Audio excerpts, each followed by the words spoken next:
In today's video, I'm going to teach you how to change wallet name on Zerion Wallet. First, open Zerion so you're in the main interface. You can use the app on your phone or the website on your computer. Either way works. If you're prompted to unlock, go ahead and do that so you can see your portfolio. The key is simply getting into Zerion so you can view your wallets. Once you're in, make sure you're on the home screen. This is where Zerion shows your overall portfolio, recent activity, and shortcuts. If you're on mobile, the Home tab is usually at the bottom. On desktop, it's the default dashboard.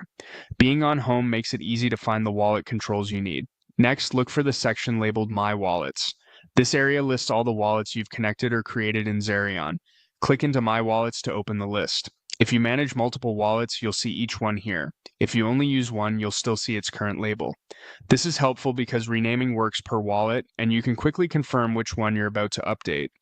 Now, look to the top right of the screen and click the person icon. This is the profile area where Zerion keeps account-level controls and wallet details in one place. Opening it brings your wallet information into focus so you can make quick edits without digging through extra menus. On this screen, you'll see a pencil icon next to the wallet name. That pencil means edit. Click it to activate the name field, type your new wallet name, and then click Save.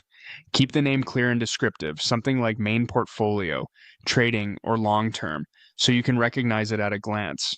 Avoid adding private details. The name is just a label to help you stay organized. After you save, Zerion will update the label immediately, and you should see the new name reflected anywhere the wallet appears within your account. A couple of quick tips as you wrap up. Renaming doesn't change your wallet address or any on-chain data. It only updates how the wallet is labeled inside Zerion. If you manage several wallets, choose a consistent naming pattern so it's easier to sort and filter later. And if you don't see the change right away, a quick refresh of the view usually brings it up. That's all there is to it.